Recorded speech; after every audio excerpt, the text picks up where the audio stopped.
Hey, welcome to the 378th episode of Just Shoot It, a podcast about filmmaking, screenwriting, and directing. This episode was brought to you by patron Benjamin Willis Teff, Earl Martin, Turtle, Ethan Eskelson, and Debbie Bradshaw. I'm Matt Enlow. And I'm Oren Kaplan, and today we are talking about burnout, we are talking about trying to go on vacation, and we're talking about balancing your work and life, a topic that we broach many, many times on this podcast, but we have our own personal stories this week that are related to balance or imbalance in our lives, and we thought it would be fun to talk about yet again. Yeah, I think that certainly it's something that people deal with all of the time, but I think that I wanted to talk a little bit about some of the other things that filmmakers have to do, need to feel motivated to do, to have a successful career outside of your regular screenwriting and pitching and all the stuff that we talk about on the show all the time. So all of the other things that you still have to kind of like get your butt in gear to do to make your career happen, and kind of part of why we live in Los Angeles in the first place. Part of living in LA, I feel like, does contribute to the burnout. Would you agree? Yeah. I mean, I think it's the pro and con of living in an industry town is like, I had a friend say the other day, like, oh, I just wish I had more people to talk to about movies. I need some movie friends. And it's truly not an exaggeration to say that 100% of the people that I know are movie people or the partner of a movie person. I'd say my friends that I like actually hang out with are probably half and half. Yeah. Film people, non-film people. Yeah, it's my wife's friends are kind of mostly non-film people. Friends from college, my friends, I did not go to film school, so that probably affects it too. Yeah. Not only did I go to film school, but I also, my freshman year was in the cinema floor. So my dorm was all people who loved movies. Like there were murals of, like poorly painted murals of different movies on the walls and stuff. Like it was, so I didn't ever meet anybody outside of that. Like when people are like, oh, what do you do? You don't say, oh, you're in the film industry. You're like, oh, this person's an editor, this person's an actor, this person's a screenwriter. Right. Like that's how you delineate. This is an avid editor. This is she's more of a premiere gal. Yeah. Truly though. Well, cool. Yeah. So why is burnout on your mind? I mean, this was, we were pitching topics to each other. I'm about to go on vacation tomorrow for 2.5 weeks, which is a very scary thing to do for a freelancer. So that's kind of why I brought it up. Why did you bring it up? What's going on in your life? I mean, I think it's twofold for me. Regular listeners of the show will know that I'm show running right now. And so I'm managing a team. And so I'm dealing with the well-being of a number of people and kind of keeping tabs on where they are creatively. And, it's a YouTube channel. And so like the grind is very real. We put out between the two shows close to 100 things a year. Like there's a few, we're dark in July and then a few holidays, but like the main show I work on has a 48 episode order. And so we had a rep party, we had a week off, and we were straight into the next season grinding and 48 episodes of another season, basically. So it's a lot. It's a podcast, but it feels like that maybe doesn't do the amount of work justice. But it's a video podcast. It's a video podcast. So imagine it's like it's like a YouTube show more than a podcast. Yeah. It's akin to like a John Oliver or a Daily Show in terms of like there's a lot of graphics and there's a lot of jokes and there's a lot of research. And you kind of have to take these big ideas and whittle them down into things that are digestible for people and entertaining for people, but also have a lot of insight. And so we've got a team of researchers. Anyway, I'm managing a lot of people and also like in the weeds on all of it. So I personally have just been confronted with what do I do personally and how do I teach that to other people? And also, I'm still working on this feature. I've got new producers on, like there's still a lot of other stuff going on. And also I'm trying to enjoy my daughter's second year of life. We just got back from the zoo. I got a sunburn this weekend. It's awesome. Congrats. Thank you. Thank you. Put sunscreen on your knees, everyone. That's really, it's a real Matt Edlow endorsement. Truly.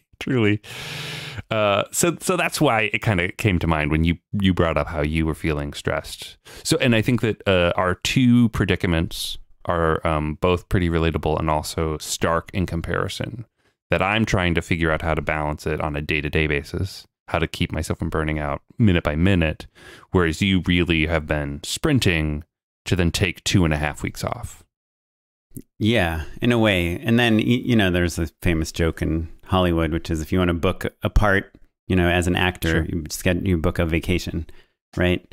Like anytime you decide to go out of town is when all the work is going to come. And yeah, we haven't caught up because I know you had a good number of pitches due tomorrow. Yep, tomorrow. Well, I'm leaving the country tomorrow, so they're actually not due tomorrow, but I have to turn them in tomorrow. Otherwise, I see. I have to be working on treatments while first of all, I'm doing like a 30-hour trip to Israel because of our layovers and all that stuff.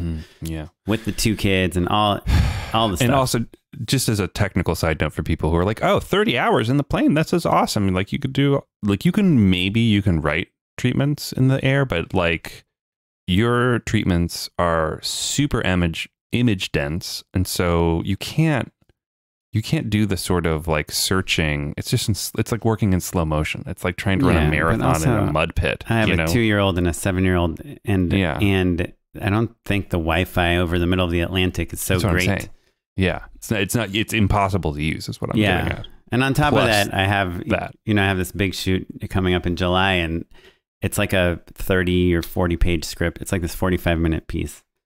And they want notes too. Like I already have all my airplane stuff allocated to other projects. Not to mention just like, the family of it all, and the whole idea that decent partner. You're supposed to be on vacation and disconnect in some way. So that's stressful. And then the burnout, it's funny because the burnout you're talking about is kind of, it seems like birthed of the YouTube algorithm, right? Which rewards, and all these social networks and media networks that rewards a lot of content, regular content, right? The more regular you are, the more your show will go to the top. And then once you're at the top, you have to keep the output up. Like Mr. Beast can't take like 3 months off, right? Or any of those people, because they will like lose their standing. And so it just creates an environment where the only way to succeed is to keep going and keep going and keep going. And you never really have time to reassess things. Well, that's an astute observation, but it's actually kind of not what I'm talking about, because part of the reason I'm there is to streamline things so that we're banking things. It's more just like, that feeling of like turning the hourglass over. It's like, okay, we did an episode and then you turn it back over, which is maybe what you're getting at.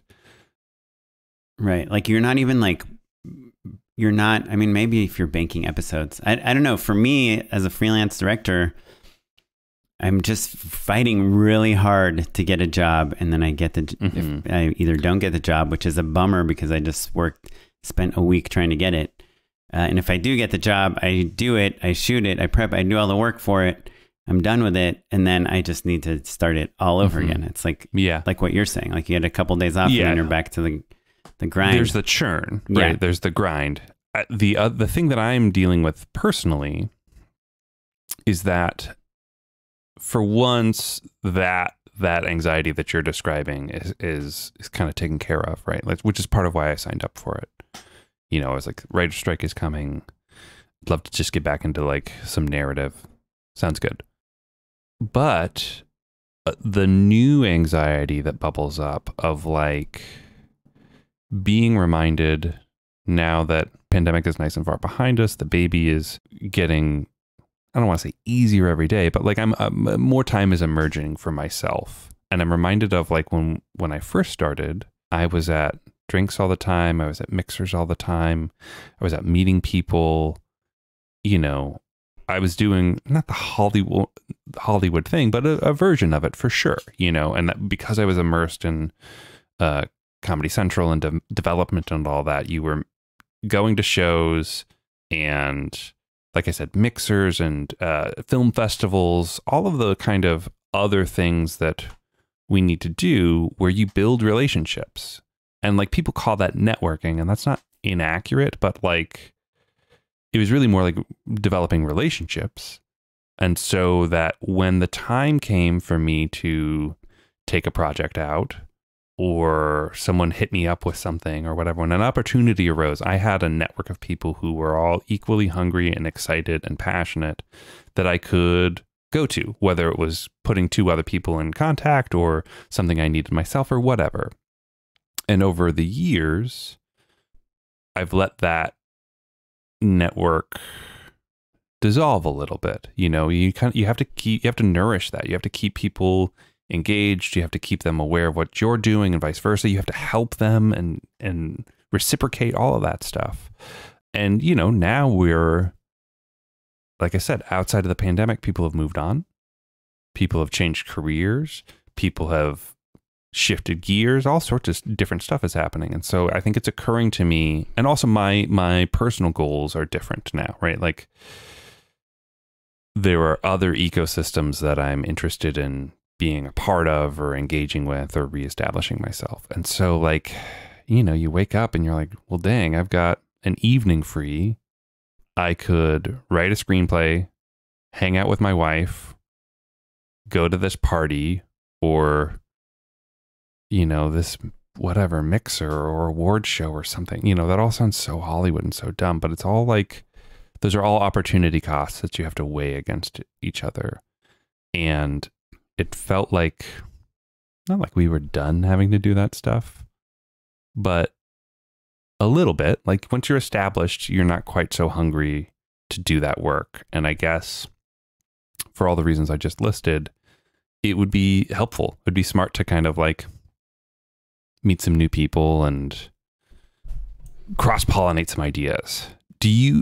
Which is a separate feeling than, I've got a incoming call. I need to pitch on something, or I need to do this or that or whatever, you know? Yeah. Yeah. It's funny. My like idea of burnout is like totally like orthogonal to that. Yeah. Because I think of like, I love networking. I love going to parties and events and screen. I mean, what was the last networking event you went to, Oren? the DGA has like an annual meeting I went to on Saturday. Oh, okay. And I actually met, I ran into many people that have been on the podcast. I hung out with Yoko and Maureen Barucha, and she was with like all the Jimmy Kimmel directors.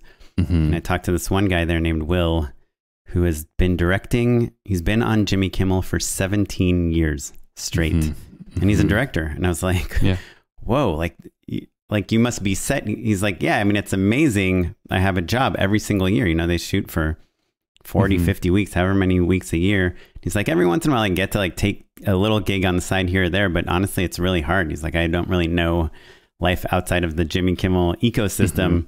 Sure. And then I met these other Jimmy Kimmel directors that had left to do their own thing.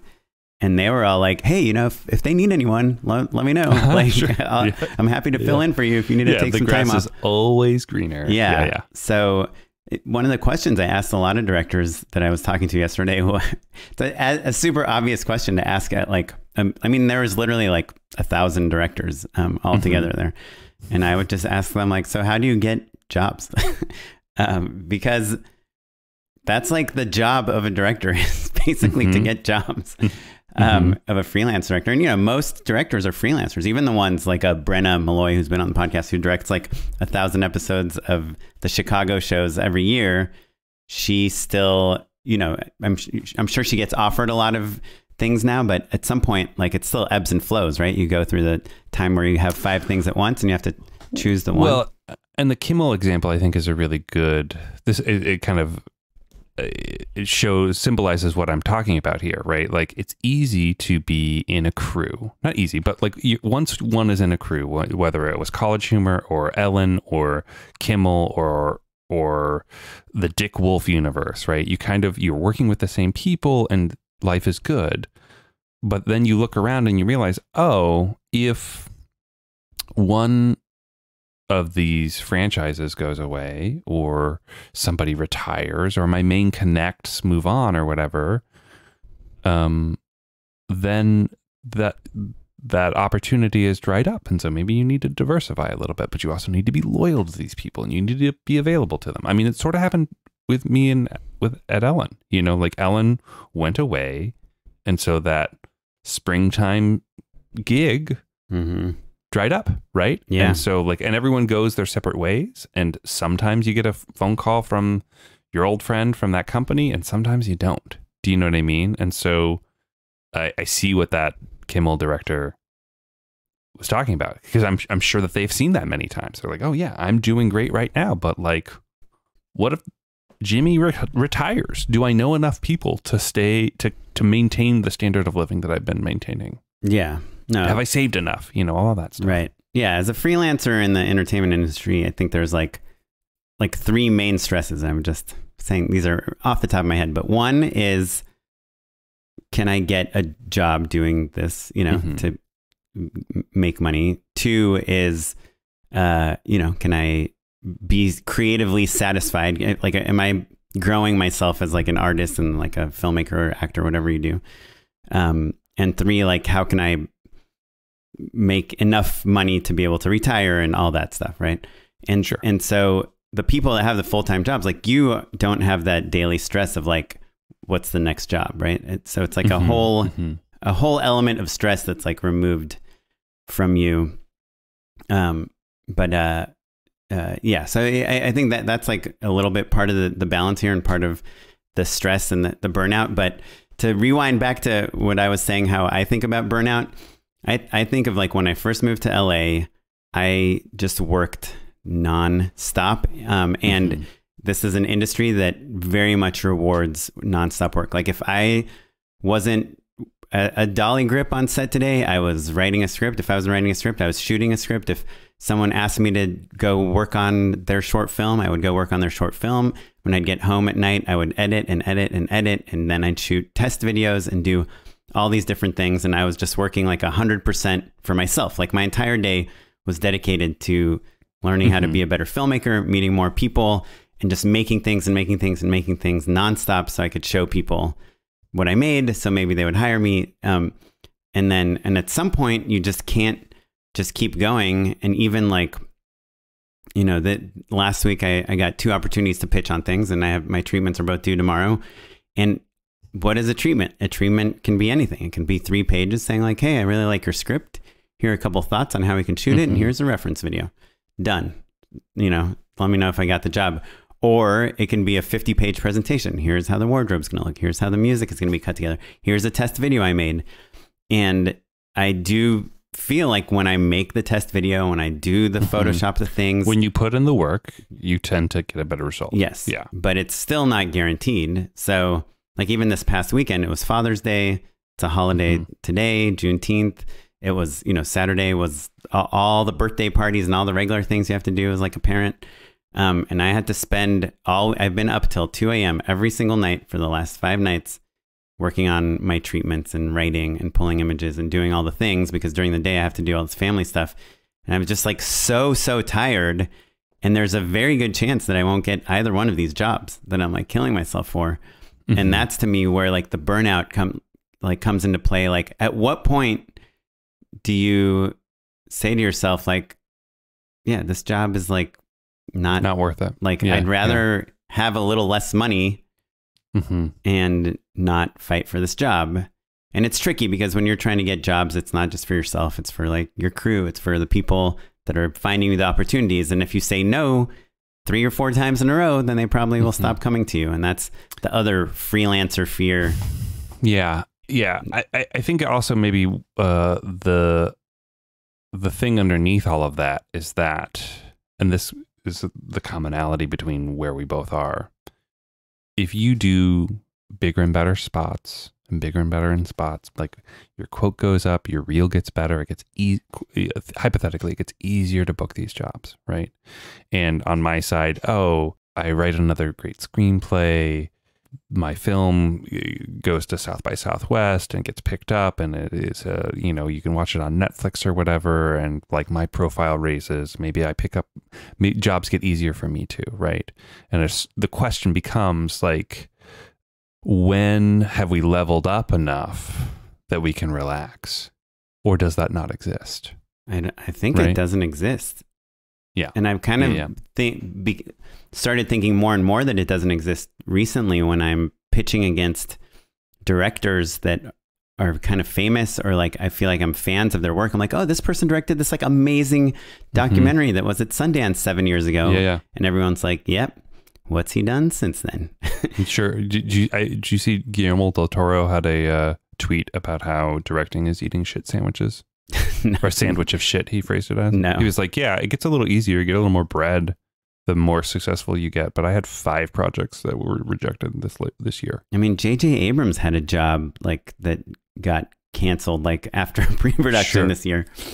So you can delegate some things a little bit more, and you can bring on like a great concept artist, you know, and a great treatment designer and a great image puller, but you still have to write everything yourself. You still have to like be invested in the project, and you know, so yeah, you can never phone it in. Yeah. I think I don't think it gets easy, and I think as we get older, all those like swings for the home run, like you said, you know, you could work on your movie and get into South by and do all these things. Like none of that is guaranteed. You could work on your movie for 10 years and not get into South by, right? Yeah. And or worse than that, get into South by and nothing happens. Make, have an MG, like it goes really well. You make $20,000 or $30,000. Right. Let's say you made $100,000, which is like a moderate success. That's a movie you've heard of. I know plenty of people whose movies we've seen and love didn't make that much money. Made way, way, way less. Mm-hmm. And then nothing happens. Yeah. Like it's not even like, oh, absolute failure. It's like, oh no, like a decent, like just not everything everywhere all at once. Right. Like just a moderate bona fide success is still an investment in your career rather than a check you can really cash. Yeah. You know, it's funny, on Making Movies Is Hard, Liz and Ulrich were talking about how they're both trying to get their next movies off the ground, and how people are like, oh, you've only directed 1 movie. Oh, you've only directed 2 movies. Like, we don't know if you're like ready to handle this next bigger movie. Mm-hmm, mm-hmm. And yeah. First of all, that's like a ridiculous thing to say, but also it really doesn't matter like what you've done in the past. Like it just matters like if people are excited about you right now. And it's hard as we get older to be the exciting person at every turn, you know, compared to new, young, exciting people. So yeah. I mean, I think that like, and this maybe is the perfect segue. I think that young versus new, like versus, the stalwart, I think you just have to inspire confidence in people. And the way that we often inspire confidence in people is by being the most committed and the most on top of it and the most knowledgeable and the most experienced and the most thorough. So that for you means a 60-page deck with a concept video and incredible jokes and super rich imagery. That could mean being the most networked up person in the room who knows everyone and can connect everyone. That could mean the best writer who's like been on the nickels for 5 straight screenplays in a row, So whether there's lots of different ways to do it, but what we're really saying is that it just takes an intense amount of drive and time. And we are not lacking in drive, but we are lacking in time, and we are interested in living our lives outside of film in a way that we hadn't been before, right? And the drive is the problem, right? Like if we just didn't have drive, we could just go get another job and move to a cheaper city and be fine. Yeah. And it's funny, we talked about this, and we might have mentioned it before, but like both you and I, when we got our houses, we basically like, you find all of a sudden, in these projects around your house, like we built a rental unit, you just redid a bunch of things in your yard, that is giving you more like creative satisfaction sometimes than going to this drinks thing or, writing a screenplay. Yeah. And it's like I took 3 months off of like filmmaking basically to like work on my house. And it was incredibly satisfying. And so like you're saying, at some point you realize that there's more to life than just fighting so hard to get like your short film made to get into that film festival. Yeah, that's exactly right. And I think this segues into our next topic of what we do to manage things, right? So it's not just that I want to live my life and then, you know, make my yard more amenable to my family and friends. Specifically, I had like a kind of a big project that we had been talking about literally since we moved in. And I realized midway through, you know, I had multiple steps. I built a cowboy tub. We don't need to get into the weeds on it, but like I had to go pick up a stock tank from a Tractor Supply place. I had to download schematics. I had to go to Home Depot 35 times. I had to buy some power tools. I had to research those tools. It was a lot of, it wasn't just like a weekend warrior quick thing, you know, that you can kind of wing. You had to really plan it. And I remember very distinctly going to pick up the main part, which, you know, again, you have to kind of not special order, but it's a thing. I had to go rent a truck and all this stuff. And I realized that the high that I get off of putting together a plan, setting an intention, putting together a plan, executing that plan, all of which is what filmmaking is. We wouldn't have careers if we weren't chasing that feeling. Producing. I produced my backyard. And I'm sure every filmmaker who like gets into the weeds on things, they can relate. But that was the high that I was chasing. And I think the further in your career you get, the less control you have over whether or not you win the job. You could write a great 50-page treatment or a Nichols finalist screenplay, but the stakes are so high that you can't just manifest it. You can't just go do it. You can't just shoot it, right? And so I just needed that taste. I just needed to be like reminded that I'm good at making plans and doing the thing and putting in the work, the sweat equity, and to just like enjoy it. We enjoyed it this last weekend. That's how I got my sunburn.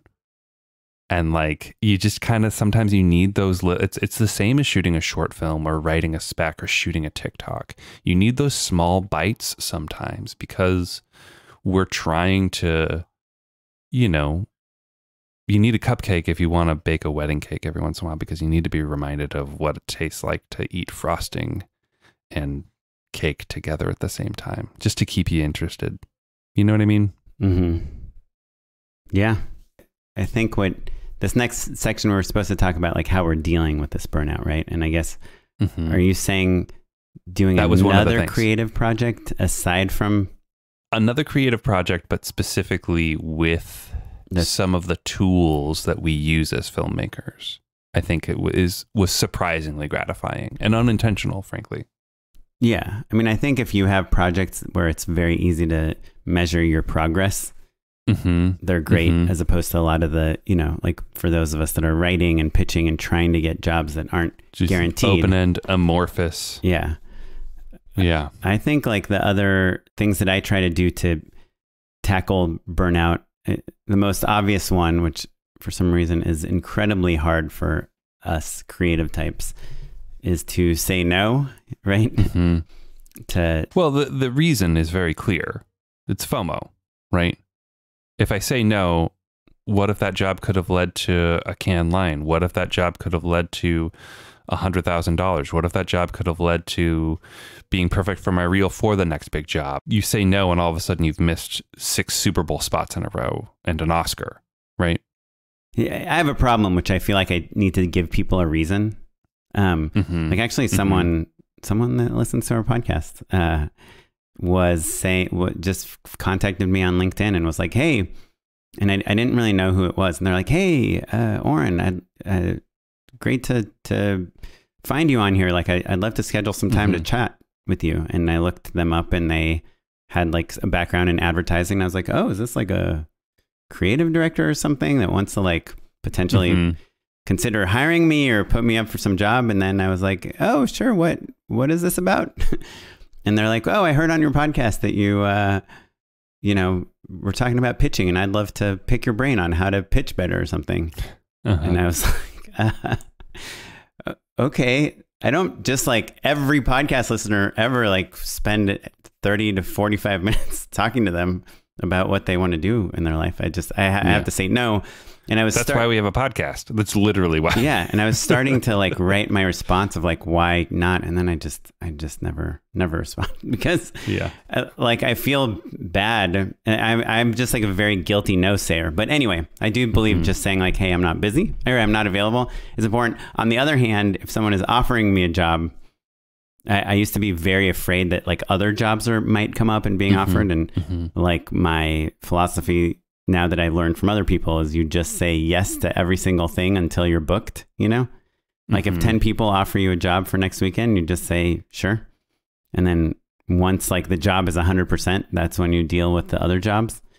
But 9 out of 10 times, the other jobs will go away or reshuffle or dates will change or whatever. So anyway, that's not at all answering the burnout issue, but it's related for sure. Yeah. And it's why I think we live in this place where we are just afraid to miss opportunities and we're afraid to like level up. And we've all been at the right place at the right time and turned something down that ended up being like a huge opportunity that we missed out on. Well, and just circling back to that point, I think that, look, that comparison, it's easy to look back and be like, well, shoot, I would have been on Key and Peele and then I would have gotten movies and this and that if that had happened.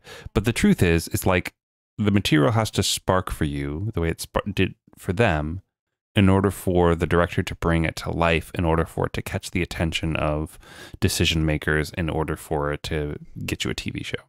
Do you know what I mean? And so like, if you're like, whatever, I don't get this sketch, that's okay. Like you can say no because the material doesn't work for you. I can't think of how many times I've been like, I don't know if this is funny or not. And then you pitch something that's counter to their take, and then you see it later and you're like, oh, now I get it. They were the right person for the job and this is funny, but it wasn't for me. And like, that's hard. But I think that in trying to process what I'm feeling and what I'm motivated by, being reminded that like, I think you and I are really money oriented right now because of family and all of the stresses of wanting to, you know, send our kids to college and retire and all that stuff. You just immediately, you see it. You see your future. You see the next 20 years pretty quickly. I watched Father of the Bride last night, and that's what that whole movie is about. Is like, oh, I'm standing at the precipice of being old.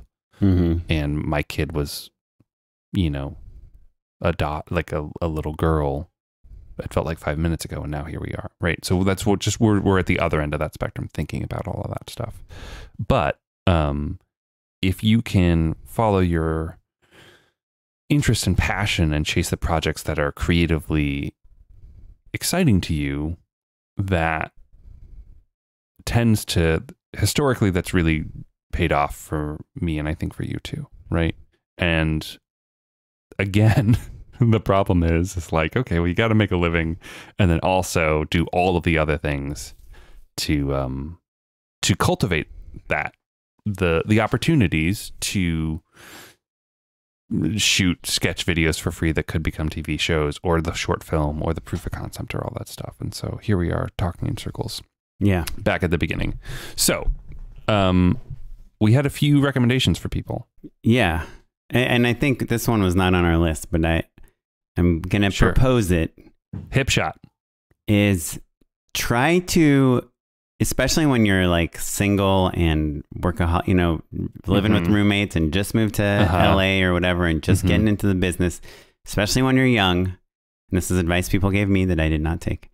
Like, try to think of your financial future a little bit in a way where, like, if you're making good money, don't, you know, maybe try to save some money, invest some money. Yeah. Put some away, really try to invest in real estate, try to do whatever you can to. So, Oren, I didn't do any of that. You're better at money than I am. Did you do any of that when you were young? And if not, because I think the answer was kind of mostly no, right? Why didn't you? Well, so when I was young, I just believed that I should gamble on myself. And I thought, when I think I've told this story before, but when I was an engineer, my idea was as soon as I get $100,000 in my bank account, I'm going to quit being an engineer, and then I'm going to move to LA, and I won't be able to, I'll be able to just work and learn and work for free and not rely on, not need to get a retail job or something, because I'll be able to. You have a nice little bankroll, and if you're not making a ton of money, but you're still making some, you could be okay for a while. Yeah. And so I moved to LA. I sold all my stock options at the company I worked at, which literally would have been like, I think I sold the stock when it was worth like $30 and it's worth like $400 now or something. I would have, made like $1 million. So I wouldn't have done that. And then I just kind of started burning through it. Not, I wasn't like partying or anything, but I did that. And then when I started getting work again, getting paid, as soon as I hit $100,000 again, I put it into a feature film. So the short answer, I was trying to lead you to something that you've said to me before, and it stuck with me because I relate. You think you're going to be rich. Yeah. You think, hey, and everyone's like, make stuff, go make a movie, make a short, make this, make that, buy a camera, get your own gear, just shoot it, all that stuff. And to be fair to us, when we were children, if you were a working director, you were pretty rich, Yeah. You had it was a pretty cushy lifestyle. A very comfortable lifestyle, for sure. Like, if you were a working commercial director, TV director, feature film director, you were making very good money. Yeah. And there were way less of them too. There were way fewer of them. That's true. Yeah. That's totally true. But also, like, if you're like, okay, well, I'm all in on being a director, but the payout is going to be, again, I wasn't into it to be rich, but like, you felt like, oh, well, you'll make, if you get there, you'd make a lot of money. And to be fair to us, I think like we got there, sort of, a version of it at least, and do all right, but not enough to have paid yourself back that retirement savings you were planning to hit in your 20s. Do you know what I mean? Yeah. I mean, when all my engineer friends were just pumping money into like 401ks and IRAs and savings accounts, I was like, why would I put money into like an account that I can't get like access until I'm 65 when I can put it into like a movie, win Sundance, then make millions of dollars when I'm 25, So I just kind of gambled on myself, and and so now, I think we're both do fine. We have families in LA and houses and whatever, but we are still stressed in a way that those guys are not. On getting the next job, Yeah. Instead of in the a next sense, we're still yacht. Paycheck to paycheck. Yeah. In a way. Yeah. And to be fair, I don't need a yacht. That's not what, like, sure, it'd be nice. May I have your yacht? Yes. You may have my yacht. But we're not talking about yachts. We're talking about private college school. funds. We're talking about private school. That's really what we're talking about. We're talking about like, wouldn't it be nice to be able to send your kid to the best schools? Yeah, either right. Yeah, or like living in a neighborhood where the schools are really good, like a Pasadena of sorts. Yeah, exactly. And that just for everybody at home, that is a privileged thought, right? But I guess the frustration is like, motherfucker, you put in the work to be at a certain level, and then that level changes. Paycheck, that level changes. Yeah. That's hard. So that's first piece of advice, is don't gamble on yourself. Do make your own short film, but there's no reason to take 10 years of life savings and dump it into your first feature film, which probably won't be that great. I mean, and who knows? Like, maybe if I would have never made that movie, I wouldn't have gotten the next job. And I'm not saying it's a waste of money. I would argue your feature film being a perfect example. Like, I don't think you have your career without doing that, actually. I'm pretty certain you don't. I mean, it definitely helped in some way. And I learned a ton. And it actually, I ended up making like half my investment back too. So Yeah. It wasn't. So that's not so bad. Yeah, it wasn't a huge zero, but I think I guess maybe what I would correct your statement with, like, I think you should gamble on yourself, but like, don't spend money you don't have, and don't stop saving or investing in your future as well, right? Like, if you're in a position where you can make and save $100,000, still put some of that money into the IRA. Maybe if you'd put $50,000 into your future instead, or like made a $10,000 awesome short, maybe that would have been a smarter move. I don't know, but you still have to work for free. You still have to build your career. You still have to make those features. And also, frankly, the timing is different. Like, you shot that movie on film. Do you know what I mean? Like, it's a different deal now, right? Yeah, it was shot on Red 1. Oh, pardon me. Red 1. The Red MX. No, pre-Red MX. Red 1. Oh, really? Yeah. Oh, man. Piece of advice number 2 to avoid burnout is, all these pieces of advice I've never taken, but figure out the type of stuff you want to make and basically say no to the type of work that you don't want. That, you know, like if you... We're talking about boundaries here, right? Yeah. Yeah. Like creative boundaries, I guess. Like, if you don't want to be making like talking head interviews for eBay, then don't, you know, if you have a job 2 days here, 3 days there, make a bunch of money, take it. If someone's like, hey, 6 months, come here and work on these eBay interviews, and what you want to do is like Tarantino style action films, then just start as soon as you can to work on the things that you're excited to make.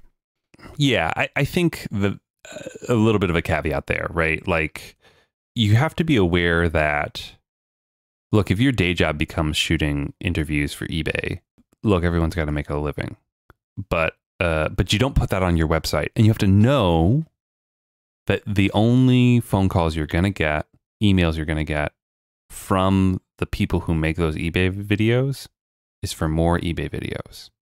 You are pigeonholed there. And so if that's not your passion, but you still need to make money, you have to find another way to show people the things you actually want to be making. And maybe that means that you have to pour some of that money into a spec or a feature or whatever to show that off. But you can't hope that the day job is going to turn into anything besides more day job. Yeah. And I think, right. Yeah. And as it relates to burnout, the sooner you realize you can get work, you can get paid doing the stuff you love, the less you have to do what you love and all these things that you don't love that also stress you out at the same time. Yeah. That will lead to that burnout. And it brings back Oren's point of like, do it while you're young. I think, I think there are probably plenty of middle-aged listeners at home who are like, oh boy, I hate this. And we're talking about it because we're both middle-aged guys at this point. I'm technically, you're officially. No, I'm teasing. We're both technically, for the record, everyone. Anyway, the point is that when I had my job at Comedy Central, I would still work nights and weekends shooting the stuff I wanted to be shooting. And that's what launched my career. Same thing with you, with quitting your job, right? And the thing that makes me feel burnt out is not the work that I'm doing right now. It's that FOMO of knowing that I need to be working on my feature, that I need to be banking hours and all of the other things. Like, I've let my commercial career dry up and need to kind of revitalize that. And that's what's stressing me out.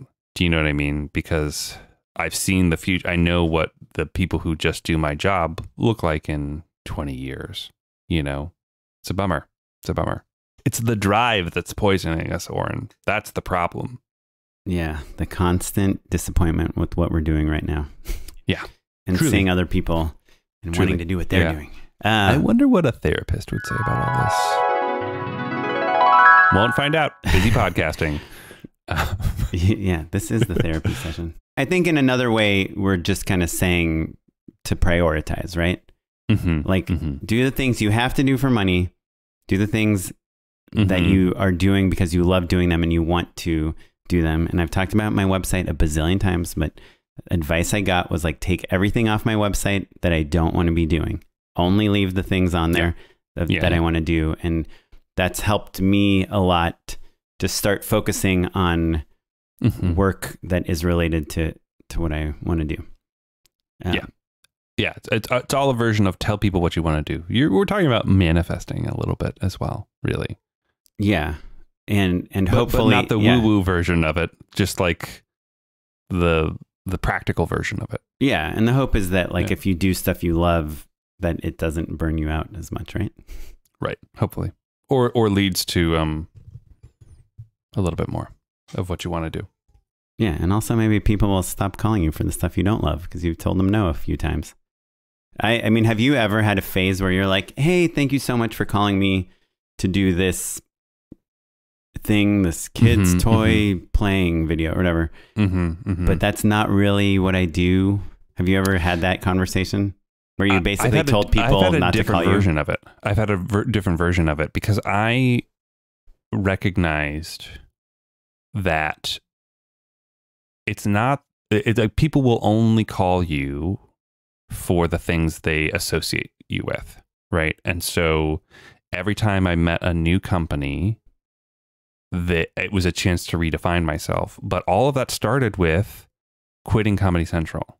Like if every time I met a company and was like, hey, I'm a director who also does development or whatever, or like they meet me through Comedy Central, they don't call me to direct, they call me for help developing something or whatever, or they don't call me because I've got a job and I'm elsewhere, right?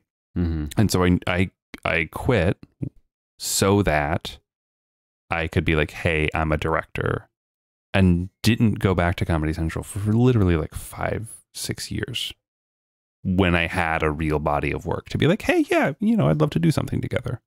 But like, I knew that they wouldn't think of me as anything besides what they knew me as until I'd really proven. And keep in mind, I was directing, I was making money on the side and was winning awards as a director while I was there. Right. But that wasn't my job. And so I would literally like be more qualified than lots of frankly good directors, but like who weren't in the building, and they would ask those people instead of me because they thought of me as one thing and those outsiders as specialists, as people who were really great at the thing that they were looking for. Yeah, totally. So yes, in a sense, I had to be like, no, I'm not doing anything like this anymore. Yeah. Well, the last piece of advice that we wrote here on our list was to surrender. Well, there's reassess. We skipped reassess. Is reassess not like the same as kind of turning things down? No, it's slightly different. So reassess is like, do you really want this? Oh, right. Is this who you want to be? Is this who you want to be? Right. And so I think, when you start filmmaking, you have ideas of what you want to be, right? Oren, when you quit your job, it was, you didn't say, okay, I've got $100,000. I'm going to make 15 awesome spec commercials and I'm going to launch my commercial directing career. Right. You made a feature, right? And then along the way, you reassessed and you said, oh, I don't want to do that anymore, or not. That's not my main focus, right? You still are up for features and stuff, and but your main focus became commercials, right? You reassessed and said, I'm gonna you're a commercial nerd. You can name all of the different houses, and people all over the place, and you care about commercials. You're invested in commercials, right? And that wasn't where you were when you started, right? And I was like a web series nerd. I had seen every single web video for, I don't know, 7 years probably. I don't know. Yeah. I thought it was the future of entertainment, independent film, entertainment. Yeah. Entertainment. Exactly.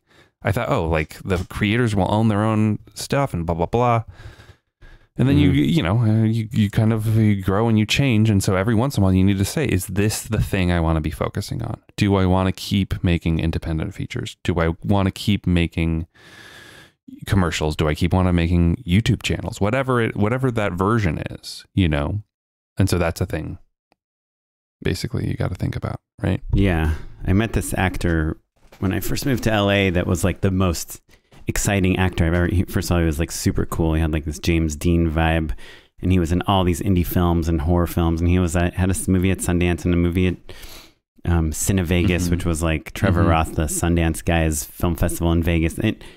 And he told me, like, I gave him a ride somewhere, and he was like, yeah, man. I was like, how's acting? It's like, acting's fine, but like being an actor is really just about auditioning. He's like, if you don't love auditioning, it doesn't matter if you're a good actor or a bad actor, because that's not, the job is basically auditioning. And like, I love auditioning, and that's why I love this life. And he was telling me that at the same time I'd read this article about like people who dream of owning their own restaurant or owning a bookshop, and how they want to own a restaurant because they love eating at restaurants, and they want to own a bookshop because they love reading books.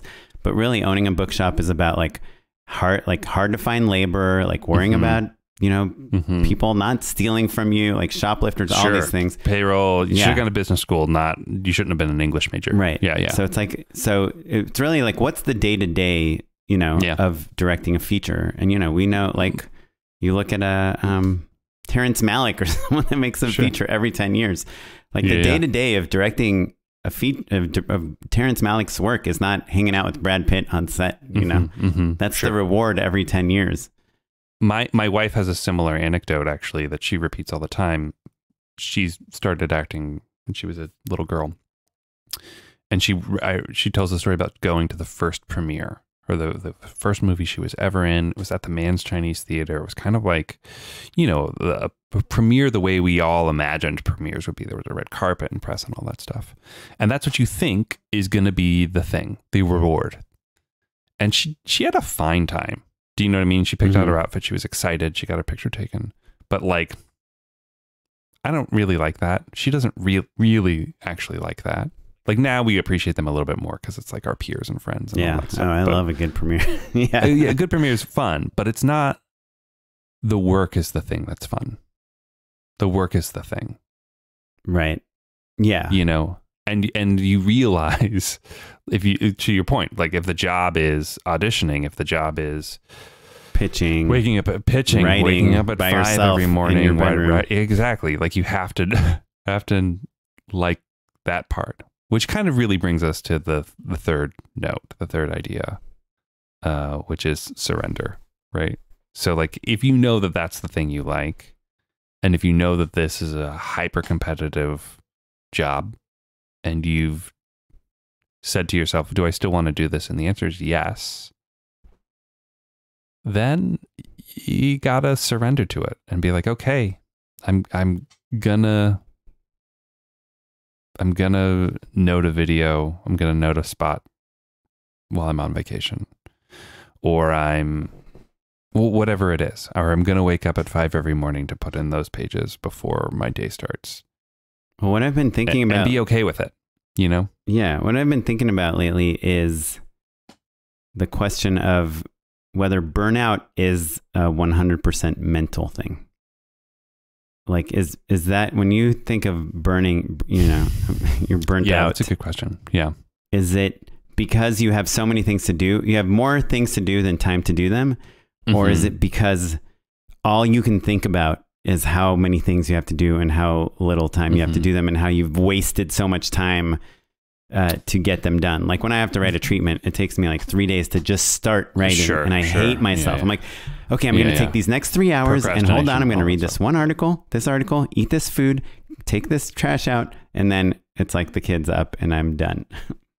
There is a physical limitation that we are all dealing with that frankly gets worse the older you get, right? Like I used to tell stories about how I would wake up at 5:30 every morning to write before I went into work.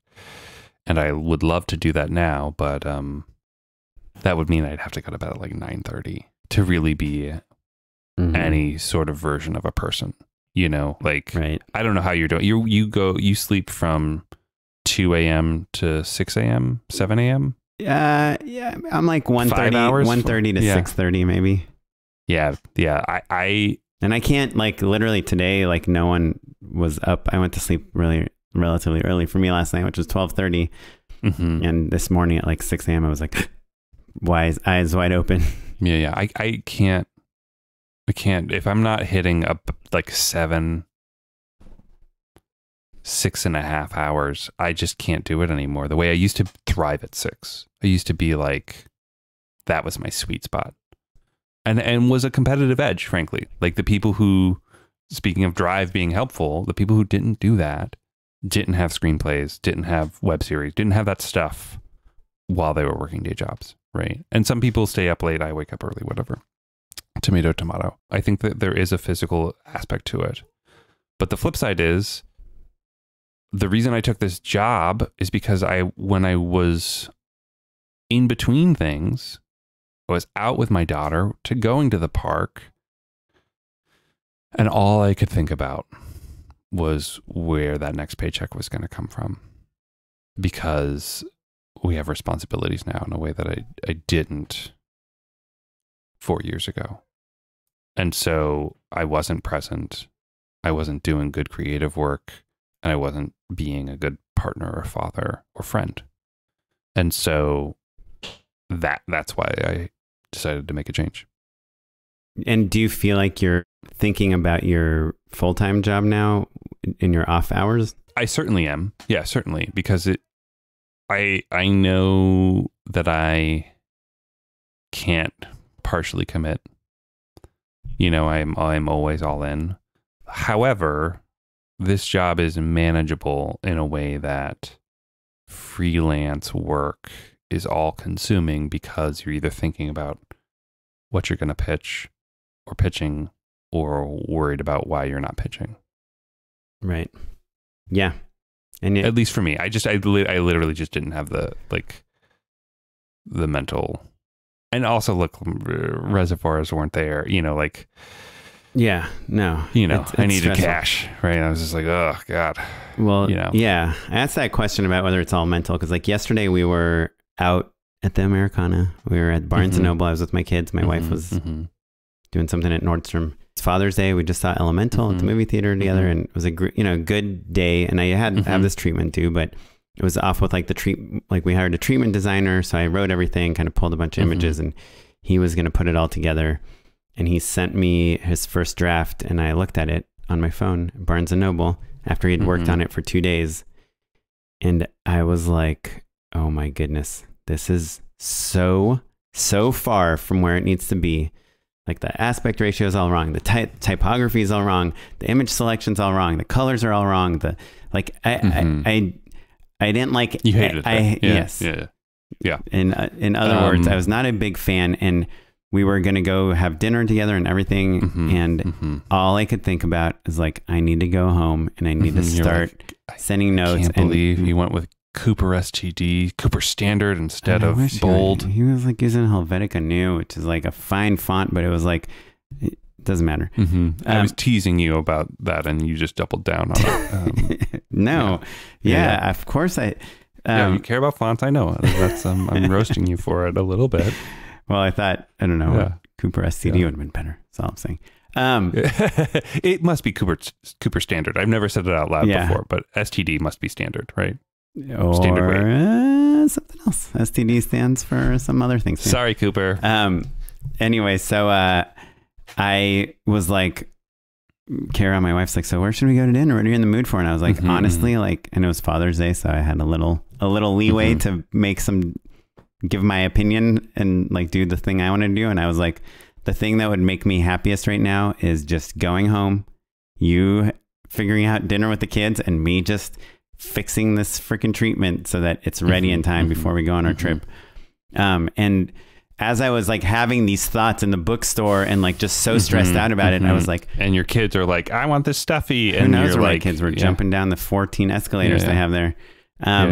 And I was like, I could choose to not worry about this until after dinner, until I get home. Like I could choose to go have a nice dinner with the family and go home, but then it'll be like 11 p.m. before I sit down, and then I'm going to be up till 4 a.m, like figuring out this treatment, and that's stress. So I just like, and I think Jordan Brady would say, stay up till 4, which you would if it didn't obliterate you for the next day. Yeah. Right. Yeah. So my friend Nick Hill, he's an editor, and you know, he's one of the owners of Sawhorse and stuff. we would get these jobs. It would be like 5 p.m. and we'd send out an edit and we'd be like, that's it. We're done. Great. It's amazing. This edit is so good or whatever. And literally we'd be like, hey, where are we getting drinks? Coming at 5:35. Yeah. Okay. 5:35. As we're like packing things up, we'd get an email. Or I mean, it's probably like more like 7 p.m. we send it off. And 7:35 we get this email. It's like, hey, this is all wrong. Like, you got to do this and this. You're missing this. You got to put together this whole sequence and this thing. And like, you're still going to have it done for us by tomorrow morning, right? And I would freak out. I'd be like, what? We got to come. We got to tell them we can't do this. Like, we got to do this. Like, how? And I'd like start, composing the email and talking to the other producer and all the people. Like, how are we going to do? Like, this is crazy. And just like so mad. And literally in all that time, like Nick was just like, fixed it. He didn't fix it. It wasn't, they were all like, I wouldn't have freaked out about something you can fix in like 5 minutes, but he would just, there's 100 things to do. He'd be like 4 things in. Now he's 5 things in, Yep. And I'm like, how are you not freaking out right now? Like, this is going to take us 6 hours. He's like, okay. And we're like, okay, so we'll just work on it for 6 hours. He's like, what else are we going to do? Well, and so the difference, an important difference between you and Nick in that circumstance is that one of you owns the company and one of you is a freelancer with the company. And so you're both making some sort of money, right? But one of you is investing in the wealth and longevity of their business, and one of you is investing in the longevity and wealth of your career. And those are different propositions. You know what I mean? Yeah.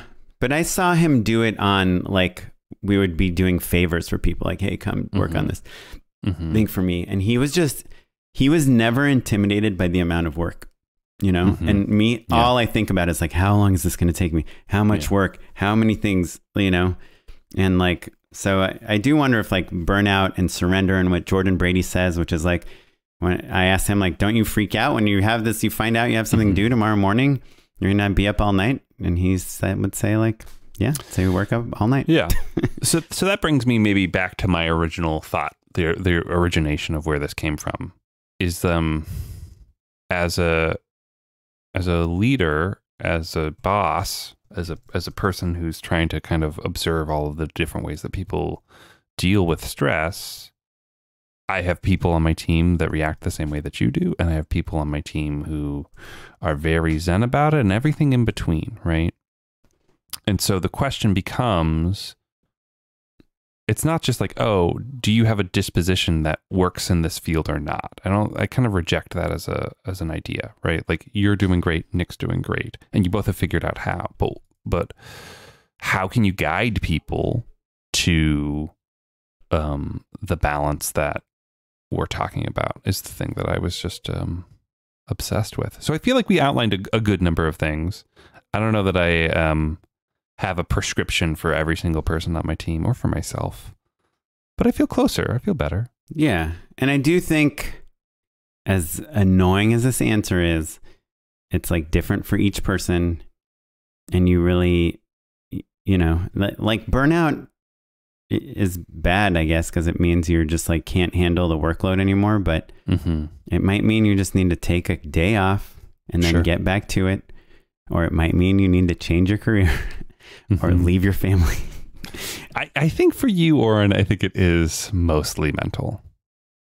I've been roasting you about what I'm calling the Kaplan combo. Oh yeah, complaining about not having work and having too much work at the same time. Yeah, same. Yeah. I mean, my big beef in this entire industry, and I really don't think there's a solution. I think like if you want to work in this industry, you have to deal with it. But my big beef is all the free work that you need to do in order to get ahead, and just the zero guarantees of any return on your free work, whether it's like writing your feature film, whether it's making your WeFunder campaign or pitching on a commercial or working on your reel, shooting a spec, helping somebody else in hopes that they'll hire you. Like, it's just this whole industry. The only reason it even exists is because there are tens of thousands of people willing to do unlimited amounts of free work just for the opportunity to be in it. Well, you remind me of when I first was starting and I was making web series.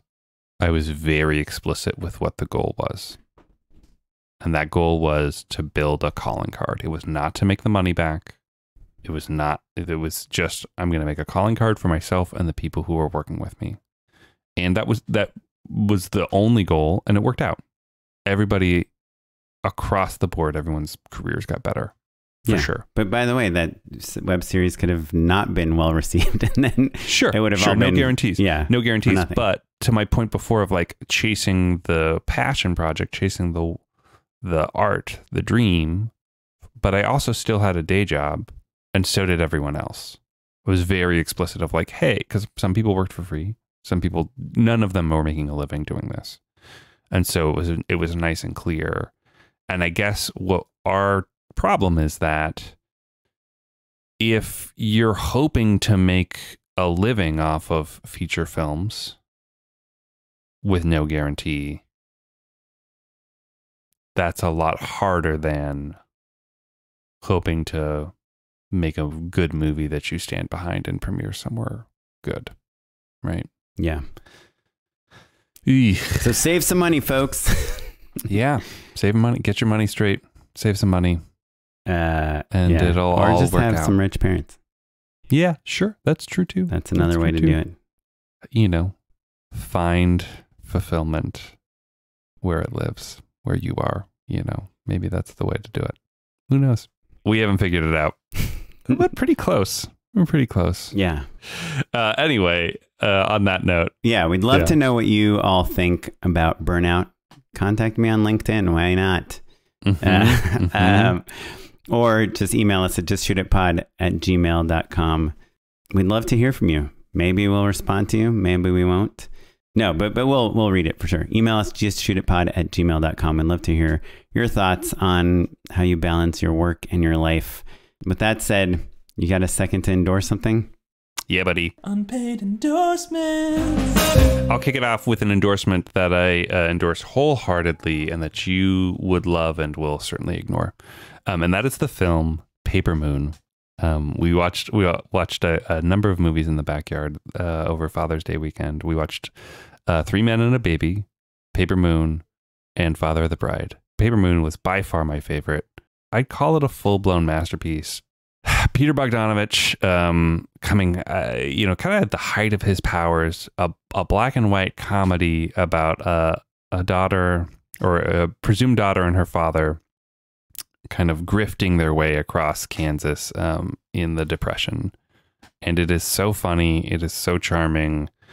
It's like a little loosey-goosey, like a little stream of consciousness. So like, it's not super plot oriented, but it's really, really awesome. Tatum O'Neal and Ryan O'Neal. Tatum won the Oscar. She's the youngest Oscar winner of all time still.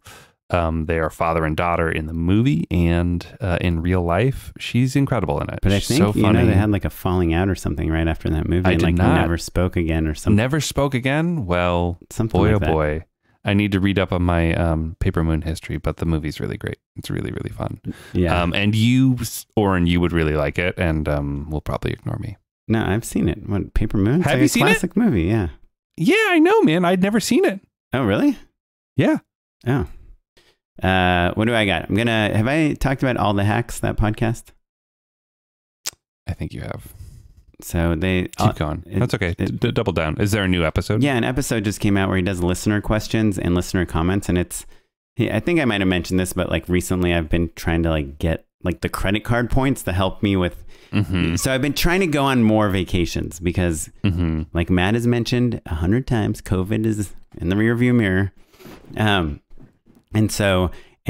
connected to burnout, like we're trying to take some time away from work on occasion, but it's even more stressful when that time away from work is like $10,000 while you're not making any money, to take your whole family on some trip. So I'm trying to whenever I spend money is to have somehow make that money work. So there's work for you. Yeah. So his podcast is basically just about optimizing like these hacks. So, he's like, if you got the Chase Sapphire credit card, which is like kind of one of the most popular ones for people that care about credit card points, people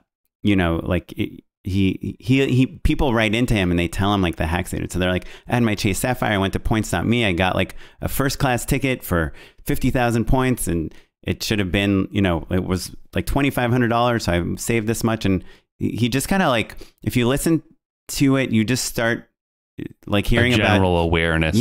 And about websites. And he'll, you know, like something I never ever thought about is like, I would get these emails from my credit card saying like, hey, you're going to get 3% back on dining now, or 5 times the points on travel. And I just like largely ignored it. But now I realize like my Chase Sapphire gets 3 times the points on dining, streaming services, and travel.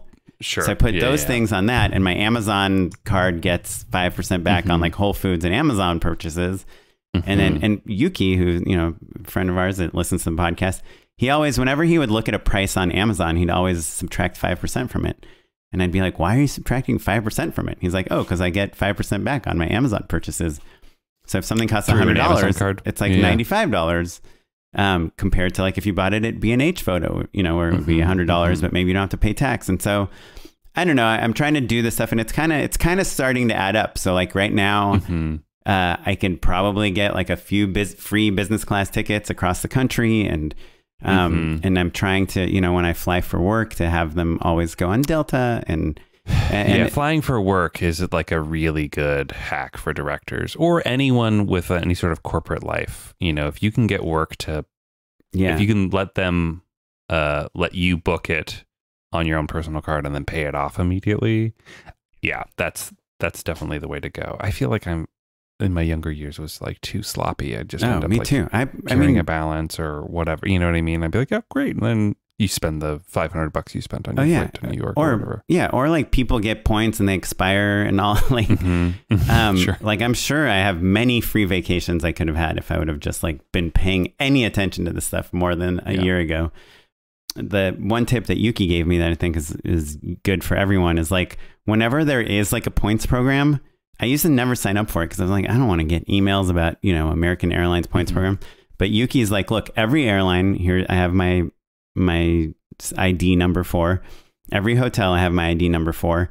And just I have, you know, in the Notes app on my phone, I just have like one document that has all my membership IDs. And so anytime I go on any airline or any hotel or anything, I put that, you know, I make sure to look it up and put that in. And, you know, I'm starting to like accrue free nights here and free flights there and free upgrades there and lounge access and all that stuff. And, you know, you don't have to be like wealthy or fly first class or any of that stuff. Yeah, it's just a little bit of organization. I like that very much. So, I don't know, All the Hacks is like a really, he actually started the podcast as like a dad podcast because he was a new dad, and he's like, I want to do a podcast about being a dad, and quickly realized all these other dads were just like trying to hack their life, and that people were much more interested in like how they can hack things in the same way. Yeah. Do you have an Amazon card? Yeah. So my main cards now are, I have an Amazon Prime card, and everything, we buy a lot of stuff on Amazon, unfortunately, and Whole Foods.